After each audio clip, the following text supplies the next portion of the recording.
I want to touch on what it means when people say you attract what you're in harmony with, or, you get back what you put out, or, your relationship is a reflection or a mirror of you. And I want to talk about this because so many people get confused as to why they can't get the results they want to get, why they can't, get the relationship they want to get, why they keep attracting the same kind of partners and all this stuff. They can't break the pattern. So to make this simple, so many people want that special person to come into their life, right? To pour into them, to respect them and love on them, right?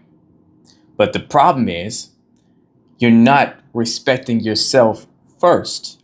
You're not showing the consideration and courtesy to your own thoughts and feelings, which is what it means to respect someone. And because you're not doing that, you're also not loving yourself properly, because you can't fully love someone unless you're respecting them, because love at its core is about connection, understanding, and empathy. You're not empathizing with, understanding, and trying to connect to what you feel and think, right? Because if you were, you would have standards that show a courtesy, right? And consideration for your value, for what you believe in, what you require to be happy, right? You would have a respect for yourself to set up standards and boundaries that you honor yourself so that you only get what you require. You'd be loving on yourself, right? Pouring into you a certain way that reflects you honoring how valuable you are. You'd be doing things out there that shows I do care about me. Why am I saying this? Because that also transitions into what you accept or what you allow.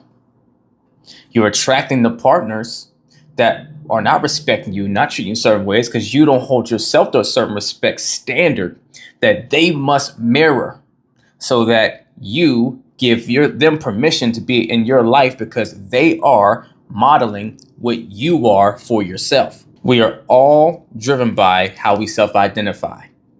However you self-identify in here, not up here. See, who you are internally in your body, your vessel, is not exactly the same as who you feel you are in your head.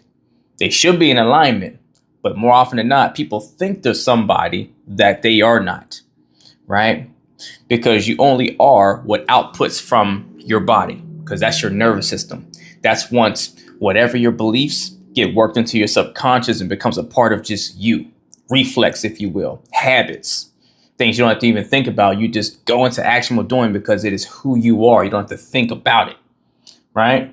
And so when you reach a space of actually aligning who you want to be with actually who you are, how you're operating, then you will only accept and entertain things around you in life that matches how you self-identify, because how we self-identify is everything, right? Because it dictates our belief systems. It's the thing that helps us feel safe and secure and reassured about life and what we're doing, because if nothing else, you know who you are. And most of us want to identify as a good person, as someone that, is worthy of love and out here and deserving of praise, and that we matter, we're doing something meaningful in life, right? We want to feel all these things. We want to identify with that. So if you actually identify with being that evolved person in here, not just here, then your subconscious is designed to make sure you do everything in your power to only accept a reality, right? Relationships and job circumstance, all the things around you that mirrors and matches how you self-identify. Otherwise, you won't be able to sleep at night feeling like you're a good person or feel like you're, living up to your own expectations. So this is why when who you think you are doesn't match how you actually are self-identifying in here, puts you in a position where you start attracting what you're actually in alignment with. So when you don't hold certain levels of respect for yourself with standards and boundaries and so forth, when you're not loving yourself a certain way with your own pouring into your glass and loving on yourself and treating yourself nice the way you want someone to come to your world and treat you, then you subconsciously self-identify with not being that kind of person. And therefore, you're more likely to entertain people that come into your life that will not offer that to you, so that you can match how you self-identify.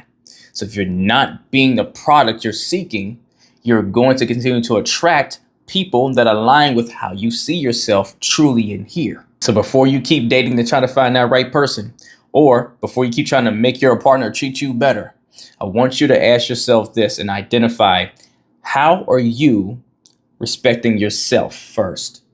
What kind of standards, what kind of boundaries do you have that honors your value and holds yourself to a caliber that reflects how you see yourself or want to see yourself?